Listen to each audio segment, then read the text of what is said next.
வாழும்போதும் வீழும்போதும்.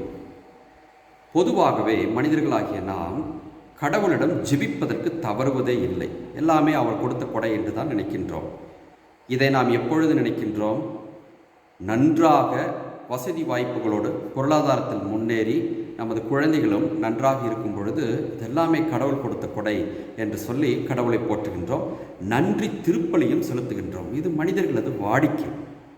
அதே சமயத்தில் வீழும்போது, தவறி நிற்கும்போது, யாருமே எனக்கு இல்லை, எல்லாமே ஒழிந்து போய்விட்டது, என்னிடம் இருக்கக்கூடிய என் சொந்த பந்தங்களும் சரி, என் உயர்ந்த நிலையும் சரி என்னை விட்டு போய்விட்டது என்ற நிலை வருகின்ற பொழுது நம் வாயிலிருந்து வருகின்ற முதல் வார்த்தை என்னவாக இருக்கும்?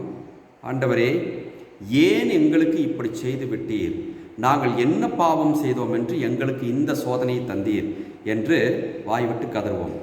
இதுதான் மனித இயல்பு. ஆனால் யோபுவின் வாழ்வை பாருங்களேன். வாழ்ந்த போதும் சரி, வீழ்ந்த போதும் சரி, அவர் வாயிலிருந்து வந்த வார்த்தை கடவுள் போற்றப் பெறுவாராக, பிரைஸ் தி லார்ட் என்று தான் சொன்னார்.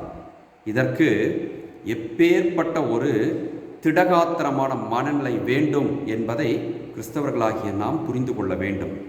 பிசாசு என்ன எதிர்பார்த்தது தெரியுமா?